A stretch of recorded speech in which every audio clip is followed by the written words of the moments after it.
మన ప్రభు అయిన యేసుక్రీస్తు నామములో కూడి వచ్చిన ప్రతి ఒక్కరికి వందనాలు తెలుపుకుంటూ ఆదికాండం 32వ అధ్యాయము 24వ వచనం మనం చదువుకుందామండి.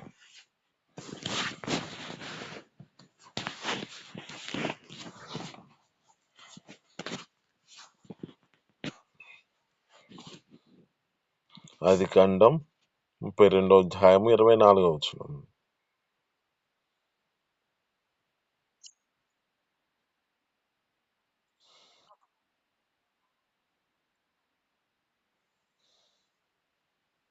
చదవండి.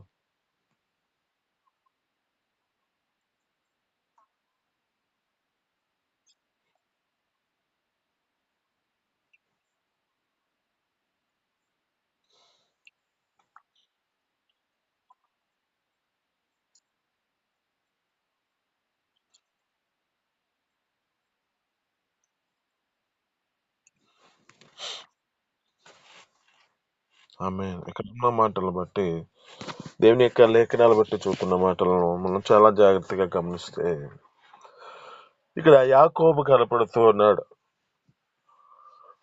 యాకోబు ఏ స్థితిలో నడిపించబడుతున్నాడంటే, దేవుని యొక్క సన్నిధిలో పెనుగులాడుతూ ఉన్నాడు. దేవుని యొక్క దూతను పట్టుకొని, నువ్వు నన్ను ఆశీర్వదిస్తేనే నేను నిన్ను విడిచిపెడతాను అని చెప్పి దేవుని యొక్క సన్నిధిలో రాత్రంతా ఆ వ్యక్తి పెనుగులాడుతున్న పరిస్థితిని బట్టి దేవుని యొక్క దేవుని యొక్క దూత ఆ యొక్క వ్యక్తితో మాట్లాడుతుంది. నీ పేరు ఏం పేరు అని అడుగుతున్న సమయంలో ఇతడి పేరు యాకోబు అని చెబుతున్నాడు. యాకోబు యొక్క స్థితిని బట్టి నీ పేరు ఈ యొక్క యాకోబు కాదు, నీ పేరు ఏలే అని చెప్పి మాట్లాడుతుంది. అయితే ఇది మనతో మాట్లాడుతున్న మాటలను బట్టి మన జీవితాల్లో ఏం చేయాలి అంటే, మనము రాత్రి అంతా దేవుని యొక్క సన్నిధిలో వేడుకున్నట్లుగా మన జీవితాల్లో ఒక ప్రత్యేకమైన ప్రార్థన ఉండాలి. అందుకే కదా లోకంలో దేవుడు అనేక మంది యొక్క జీవితాల్లో సంపూర్ణ రాత్రి ప్రార్థన అనే విధంగా ఒక్కొక్కరు పెట్టుకుంటూ ఉన్న సమయాలు కనబడతా ఉంటాయి. ఇక్కడ ఈ యొక్క వ్యక్తి యొక్క జీవితంలో జ్ఞాపకం చేసుకుంటే, ఇతడు తన జీవితంలో ఆ రాత్రంతా దేవుని యొక్క సన్నిధిలో పనుగులాడుతూ ఉన్నాడు. ఈ దినం నీతో మాట్లాడుతున్న మాటను బట్టి నీవు దేవుని యొక్క సన్నిధిలో పెనుగులాడే విధముగా నువ్వు మార్చబడాలి. ఆ రాత్రి యాకోబు ఒక్కడే మిగిలిపోయాడు. ఆ రాత్రి అంతా దేవుని యొక్క సన్నిధిలో ఆ వ్యక్తి దేవుని యొక్క సన్నిధిలో ప్రార్థన చేస్తూ ఉన్నాడు, పెనుగులాడుతూ ఉన్నాడు. తన జీవితంలో ఒంటరి అనుభవంలో దేవుని యొక్క సన్నిధిలో దేవుడు విడిచిపెట్టి పోతాడేమో అని ఆ దేవుని యొక్క సన్నిధిలో మొరపెడుతూ ఉన్నాడు.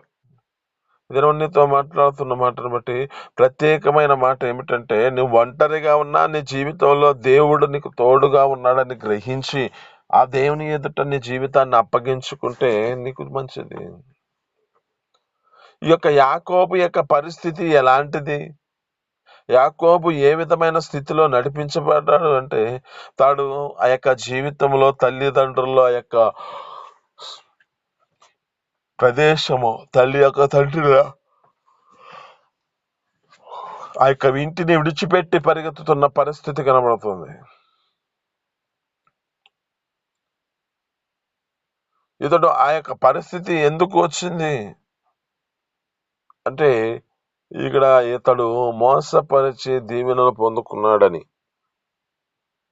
ఆ పరిస్థితిని బట్టి తల్లిదండ్రులే ఆ యొక్క వ్యక్తిని పంపిస్తున్నారు. మీ అన్న వస్తున్నాడు, మీ అన్న వస్తే నేను ఊరుకోడు అని చెప్పి ఈ వ్యక్తిని త్వరగా పంపించేశారు.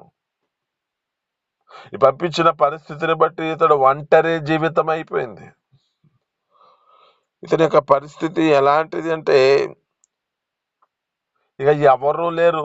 తన జీవితంలో ఒంటరి ప్రయాణం, ఒంటరిగా వెళుతున్న సమయం. కానీ ఇక్కడ దేవుని యొక్క సన్నిధిలో దేవునితో మాట్లాడుతున్నాడు, దేవుని యొక్క సన్నిధిలో మొరపెడుతున్నాడు, దేవుని యొక్క సన్నిధిలో పెనుగులాడుతూ ఉన్నాడు. నీవు నన్ను ఆశీర్వదిస్తేనే నేను విడిచిపెడతానయా, నువ్వు నన్ను ఆశీర్వదిస్తేనే విడిచిపెడతానని చెప్పి అతడు ఆ దూతతో పోరాడని చెబుతుంది. ఇక్కడ జ్ఞాపకం చేసుకుంటే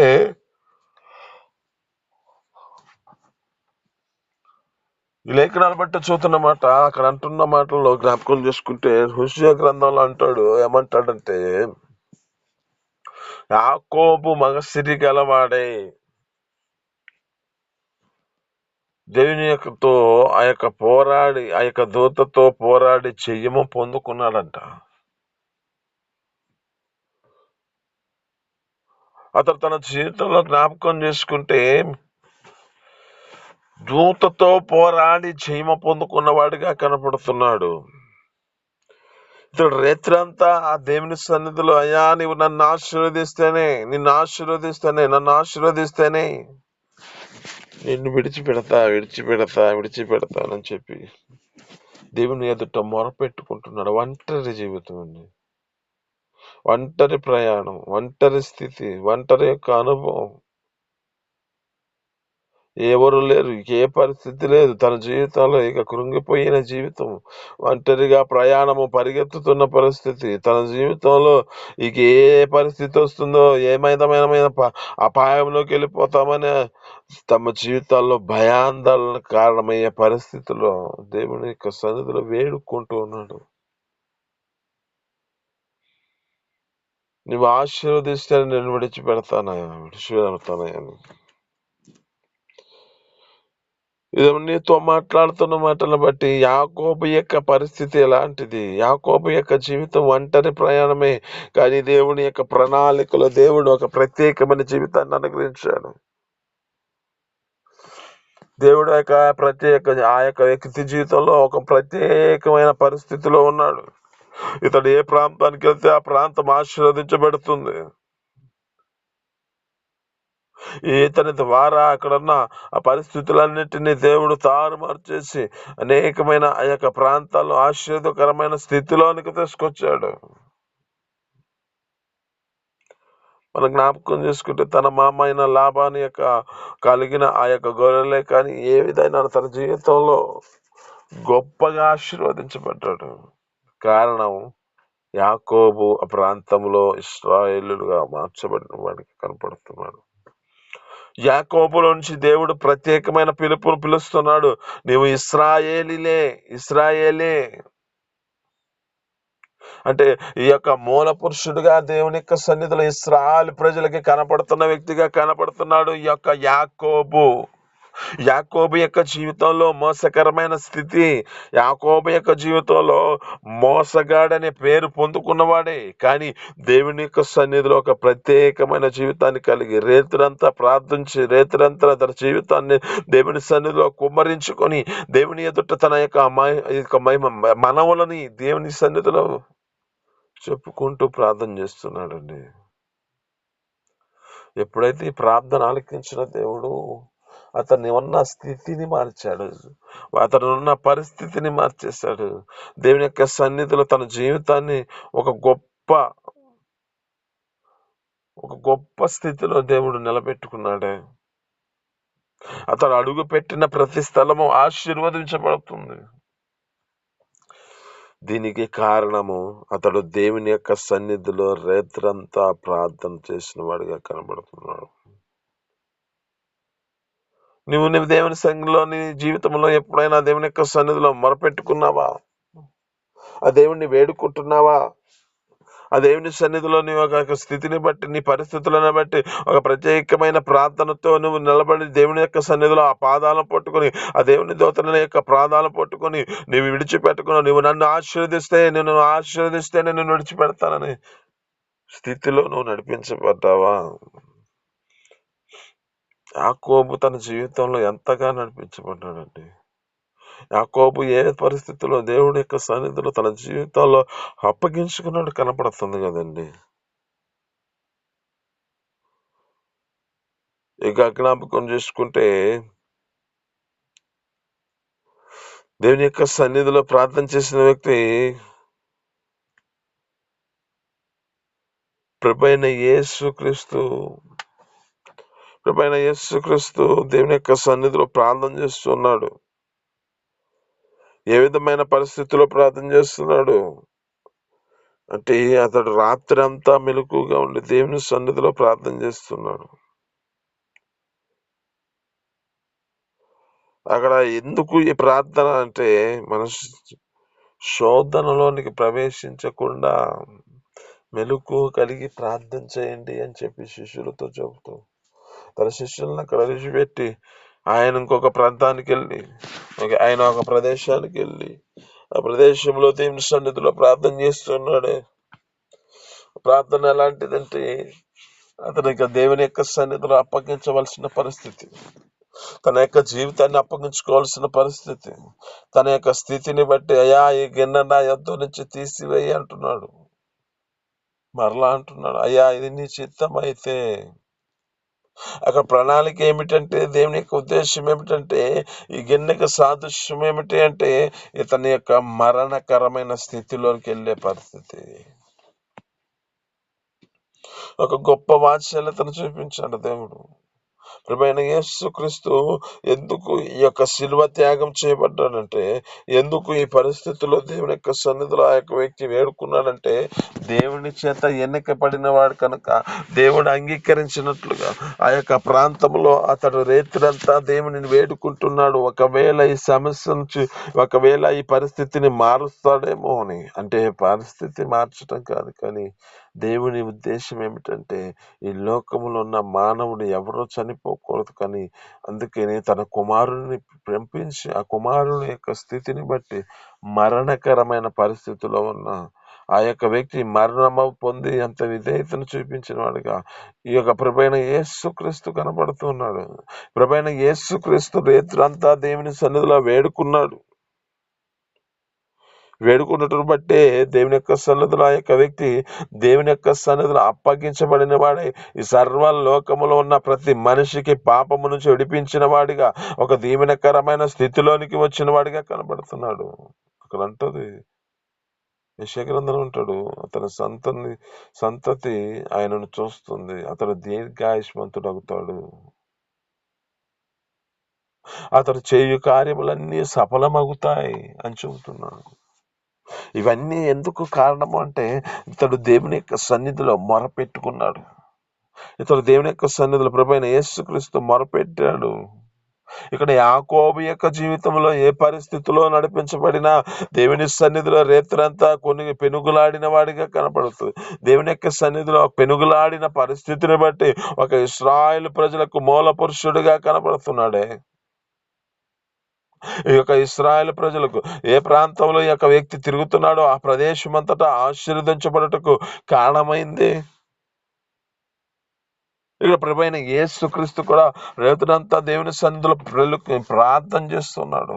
ఎందుకంటే శోధనలోనికి వెళ్ళిపోయే పరిస్థితి.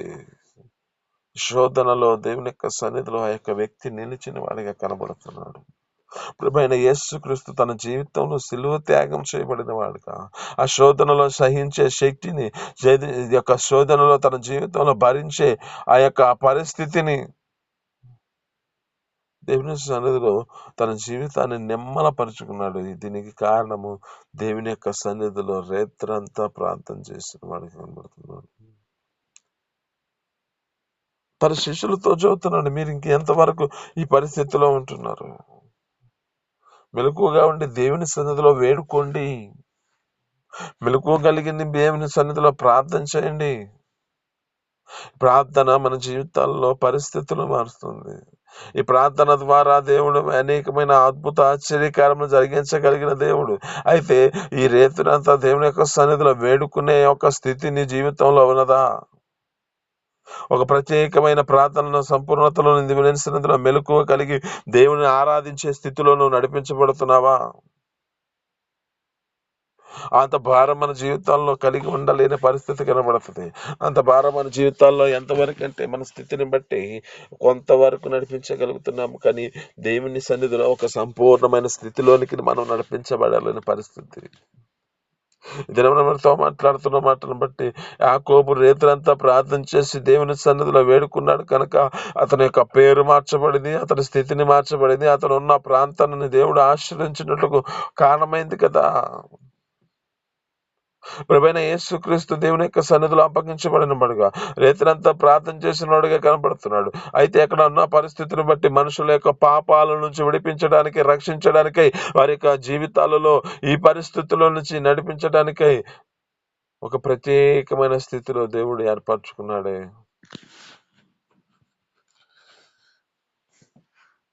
ప్రజలకు ఆశ్చర్యకరమైన వారిగా మార్చబడ్డాడు ఈ యొక్క వ్యక్తి యాకోబు. ప్రభువైన యేసుక్రీస్తు ఏ విధమైన పరిస్థితిలో ఉన్నాడు, ప్రభువైన యేసుక్రీస్తు ఏ విధమైన తన జీవితాన్ని నడిపించుకున్నాడు కనబడుతుంది. దినము నీతో మాట్లాడుతున్న మాటను బట్టి నీ జీవితంలో ఏ పరిస్థితిలో నడిపించబడుతున్నావు, నీ జీవితం ఏ పరిస్థితిలోనికి నేను తీసుకొచ్చిందో ఒకసారి గుర్తు చేసుకో. దేవుని యొక్క సన్నిధిలో వేడుకున్నాను, ఆ దేవుని యొక్క సన్నిధిలో రేత్రి పూట నీ కొరకు ఆ రాత్రి అంతా దేవుని సన్నిధిలో ప్రయాసపడు. నీ యొక్క స్థితిగతులను మార్చగలిగిన దేవుడు మన పట్ల ఉన్నాడు. ఈ దినము నీతో మాట్లాడుతున్న మాటను బట్టి ఇక గుర్తు చేసుకుంటే సమయలు కూడా ఆ తప్పిపోయిన సౌలు కొరకు రాత్రంతా సమయాల కొరకు ఆ యొక్క వ్యక్తి ప్రార్థన చేసిన వాడు కనపడుతున్నాడు. తప్పిపోయిన ఆ పిల్లల కొరకు ఆ యొక్క కుటుంబం కొరకే రేత్రంతా దేవుని సన్నిధిలో ప్రార్థన చేసిన వాడు కనపడుతున్నాడు.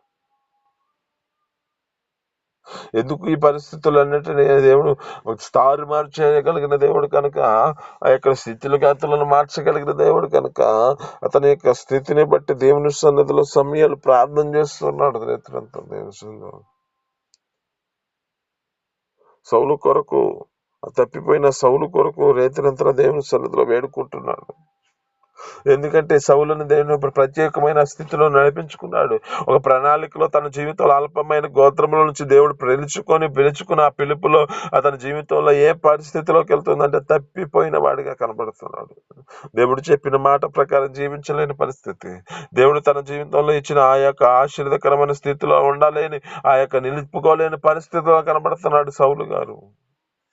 ఆ యొక్క వ్యక్తి కొరకు ప్రత్యేకమైన ప్రార్థన ఈ యొక్క సమయాలుగా చేస్తున్నాడు. తప్పిపోయిన నీ పిల్లల కొరకు, సంఘం కొరకు, కుటుంబం కొరకు నువ్వు రేత్రంతా దేవుని సన్నిధిలో ప్రార్థన చేస్తున్నావా? ఒక ప్రత్యేకమైన నీ జీవితంలో ఏ పరిస్థితుల్లో ఉన్నాయంటే, ఏ లోకంలో మనుషుల జీవితాల్లో మతోన్మాదులు ఎక్కువ లేస్తూ ఉన్నారు. ఈ మతోన్మాదుల యొక్క జీవితాల్లో ఏ పరిస్థితులకు వస్తున్నాయంటే, ఏ విధమైన చేతనో మా ప్రాంతానికి రాకూడదని, ఏ విధము చేతనైనా మాకు ఎలాంటిది వాక్యము, మాకు మతోన్మాదులు ఎలాంటి వారు రాకూడదు అని బోర్డులు పెట్టే పరిస్థితులు వస్తున్నాయండి.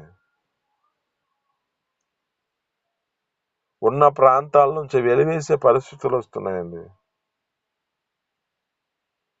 ఒక క్రైస్తవుడు అంటేనే అంతగా వారు ఎంత కోపం, ఎంత ఉగ్రేదం తెచ్చుకుంటున్నారో పరిస్థితులు కనబడుతున్నాయండి. వీటన్నిటిని మార్చగలిగిన దేవుడు మన పట్ల ఉన్నాడు.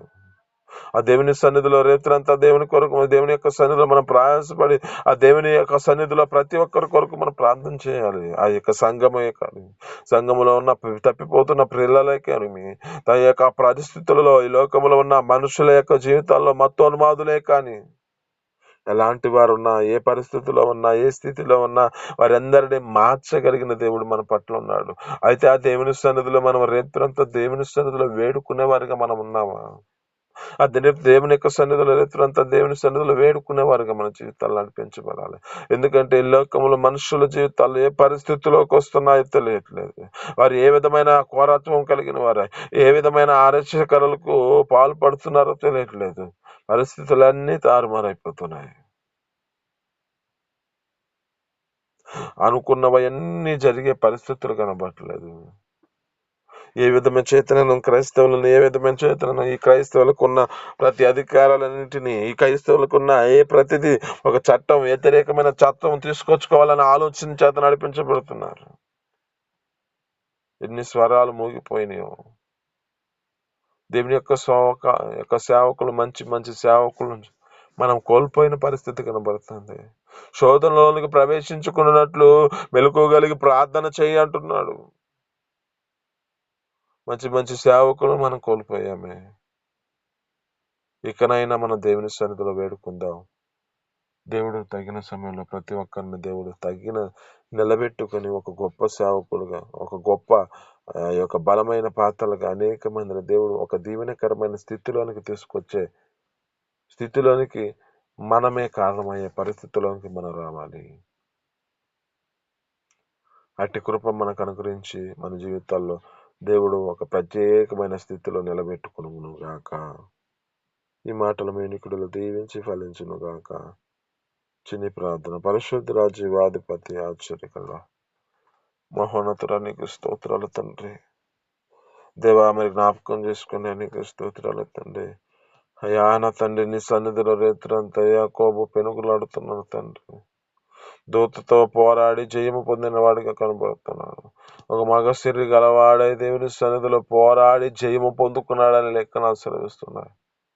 మా జీవితాల్లో కూడా మేము కూడా తండ్రి నీ సన్నిధిలో నా తండ్రి అయ్యా మేము జయం పొందుకునే వారుగా, రేత్రంతా నీ సన్నిధిలో నా తండ్రి ప్రార్థించేవారుగా, రేత్రంతా సన్నిధిలో నా తండ్రి అయ్యా మెలకువగలిగి ప్రార్థించేవారుగా మనసును మాకు అనుగ్రహించండి. అయ్యా కృప చూపించండి. యాకోబు వలె మా జీవితాల్లో కూడా ఒక ప్రత్యేకమైన పేరుతో మమ్మల్ని పిలుచుకుంటున్నాం. అయ్యా నా తండ్రి, యాకోబు మోసగాడు అనే పేరే కానీ ఇశ్రాయేలీయులుగా ఎప్పుడైతే మార్చబడ్డాడో తన జీవితంలో ఉన్న పరిస్థితులన్నీ మార్చేవు తండ్రి. అతడు ఉన్న ప్రాంతాన్ని ఆశీర్వదించావు. అట్టి కృపను మాకు కూడా అనుగ్రహించండి. మేము కూడా లోకంలో ఉన్న పేర్లు కాదు కానీ అయ్యా నా తండ్రి, మీరు నా తండ్రి ఒక ప్రత్యేకమైన పిలుపు తండ్రి అయ్యా మారు మనసు పొంది రక్షణ పొంది మా జీవితాల్లో ఒక ప్రత్యేకమైన పేరు పెట్టి మమ్మల్ని పిలిచావు నా తండ్రి. ఈ పిలుపులో మా జీవితాలు స్థిరత్వంలో కలిగి ఉండి ఈ పిలుపుకు తగిన పేరుతో మేము జీవితాలలో నీ పేరుకు తగిన జీవితాన్ని మేము అనుగ్రహించి మీ సన్నిధిలో నిలబెట్టుకొని మేము తెచ్చుకోండి.